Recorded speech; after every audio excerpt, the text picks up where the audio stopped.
Hello everyone.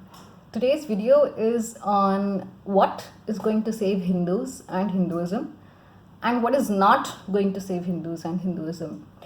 So my message is very precise, and I have been talking about this for a very long time if you've been listening, but I want to give a very short recap today of a lot of things I've been saying so far. So the first and the foremost thing is that Hindus need to start taking an interest in their own scriptures and in Sanskrit, and in learning the spiritual truths and traditions from the scriptures. It is really important and urgent for Hindus to go back to the source. Now you may ask why. Many people come to me with this argument of Hinduism is open architecture and anybody can learn from anywhere. Yes, of course you can. Open architecture does not mean dilution of Hinduism. Please pay a lot of attention to the words I'm using. Open architecture means everybody can learn. Whether you're a Hindu or not a Hindu, you're free to learn from Hinduism. And open architecture means you can pick your source. But that does not mean dilution of Hinduism or digesting garbage in the name of Hinduism. So my message is very strong and very clear and maybe even a little bit radical. I'll leave it to you to decide about that. But my message is that dilution of Hinduism and dilution of the concepts of Hinduism is suicide for Hindus and Hinduism. And the ignorance which happens in Hindus as a result of this dilution is mass suicide. Right? Now see, the problem is there are so many so-called Hindu leaders, Hindutva icons, and people who have all these ambitions of leading Hindus and enlightening Hindus, but they have not put in enough effort into studying Hinduism, into learning Hinduism, into experiencing Hinduism. So when I say learning from scriptures, I'm not talking only from the idea of intellectual knowledge. Intellectual knowledge can be a beginning, but it is not an end. So if you have not experienced the juice of Hinduism, you are not really done with your learning. So whether it is jnana or whether it is bhakti or whether it is yoga, whether it is kriya, anything should lead to direct experience. And don't get me wrong, even knowledge leads to experience. So if you pick up any words from the Upanishads and if you really contemplate on it, if you really try to implement it in your day-to-day actions, you will experience something. It is not possible that you don't experience. If you have not experienced it, means you have not really imbibed the essence of it. So this depth of Hinduism is completely missing in 99.9% of Hinduism. It is just that superficial, acha karo, that lip service kind of spirituality which is getting, promoted and just going around in the name of Hinduism, which is a complete poison. So Kali Yuga is the age of rotting. Kali itself means rotting, right? The word, Sanskrit word, Kali. Now this rotting is this rotting of the depth of Hinduism. So unless you experience Hinduism in all its depth, you have not really learned Hinduism.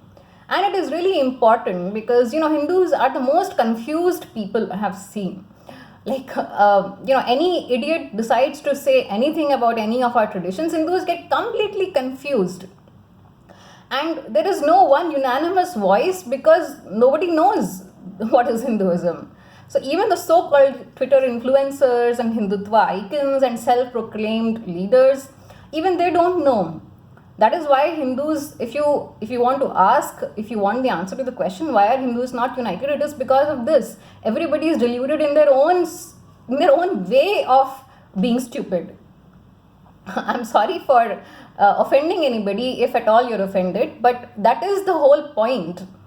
If you really want the hard answer of why Hindus are not united, it is because everyone is their own trip. Nobody has bothered to learn what our scriptures say, and hence they're all pursuing their own ignorance without any sense of what is Hinduism. So how will you be united? You can be united only when you have some depth. If you don't have depth the ocean has a lot of depth. When you go to the depth of the ocean, it is the same ocean, whether it is Pacific Ocean or Atlantic Ocean. But if you look at it only from the surface, it is completely different. The color of the water is also different, from Arabian Sea to, Antarctic Ocean. The texture is different, everything is different. But only when you go to depth, you understand that all oceans are even connected, right? So you have to understand what I'm saying in the way I'm saying it. If you're only going to be superficial, if you're only going to be with this is a good person, that is a bad person, and let's do good to the world, that's not going to get you anywhere as far as protecting Hinduism is concerned. Now, one of the things which have happened, two things, both are two sides of the same coin, is spirituality without Hinduism and Hinduism without spirituality, and both are a huge problem. Spirituality without Hinduism is the spiritual, not religious type. I'm spiritual but not religious. And the other is the Hindus who are completely intellectual but have absolutely zero base when it comes to spiritual experience or even spiritual truths. Even the spiritual truths, they know only on an intellectual level. They have no experience. Both are poison. You cannot teach Hinduism, you cannot talk about Hinduism, you cannot sell Hinduism without a spiritual base. And if you're trying to be spiritual without having the roots in Hinduism, again, it's a poison. It's a complete poison. You are ruining your own possibility of having a deep experience. And I have to be truthful, I have to be really, really authentic to what I have learned from my masters and from Bhagwan himself. So I cannot, sugarcoat this. I have to be really, really clear in what I'm saying. Otherwise, I'll be misguiding you. And I'm not like other people. I'm not interested in misguiding anybody. I don't care if I have only 2 followers. But I want to give the right message to those 2 followers. My integrity is most important to me. So please understand that if you're a Hindu and if you really think that, I have been sharing something worthwhile and that my videos make some sense to you, please understand that it is because I have tried to learn. I'm not saying I'm done, but I have tried to learn Hinduism in its depth. And I would advise you to do the same. So, and I also wanted to thank anybody who has reached out to me, asking me about where they can learn Hinduism from or which book they should refer to and things like that. I'm happy, I'm really, really happy that you have asked me, because it shows that you at least are taking interest. And that's all I ask. Start taking interest. I'm not saying you do it 24 hours a day. I'm not saying, you'll quit your job and you only study Hinduism. I'm not saying that. I'm just saying start taking interest. Start taking baby steps. If you can spend 1 hour a day or even 1 hour a week, that's fine. But at least start taking interest.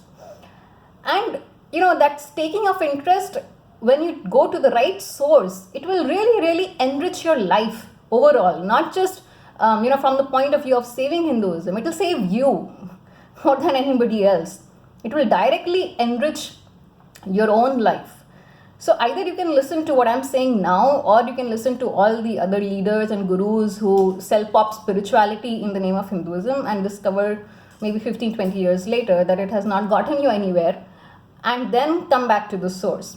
So I'm not going to comment on anybody who goes around selling pop spirituality in the name of Hinduism. Maybe you have your own political agendas, maybe you have your own vested interest, whatever. I don't really care. I'm caring about Hindus, authentic Hindus and Hinduism.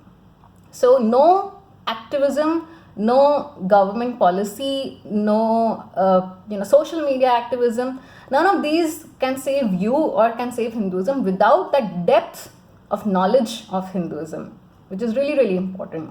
And when that depth happens, automatically more and more Hindus will start coming together, will start supporting each other, will start fighting the wrong forces. Now the war which Hindus are going to face is going to be an intellectual war. I'm using the word intellectual for lack of a better word.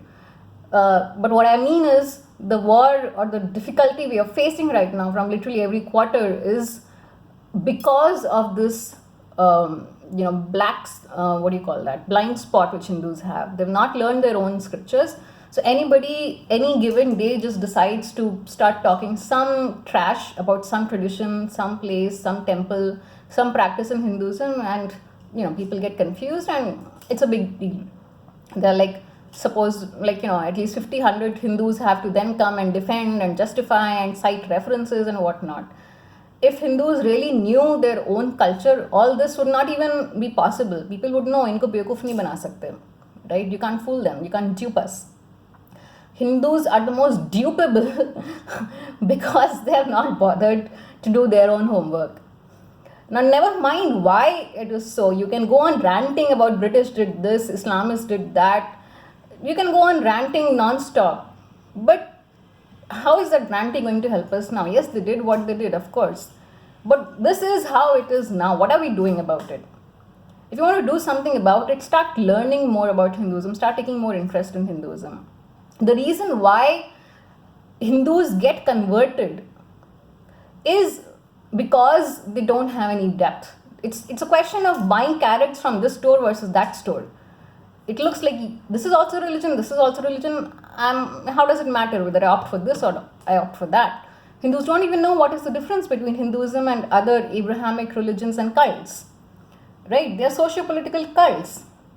Any religion which pays you to convert is a socio-political cult. It is not a religion. How can it enrich you? If they have to buy you, that means they have nothing else to offer you other than money. They are so poor, right? So, but Hindus get fooled into this. They get, duped into this propaganda because they have zero idea of Hinduism. So, if you really want to reverse conversions, if you really want to stop these intellectual attacks on traditions of Hinduism, if you really want the political forces to stop attacking Hindus and to start giving refuge to Hindus, Hindus themselves need to become better Hindus first. So this is my message for today, and I hope at least a few people will take it very seriously. And thank you for watching. Please do like, share, subscribe, comment. Thank you.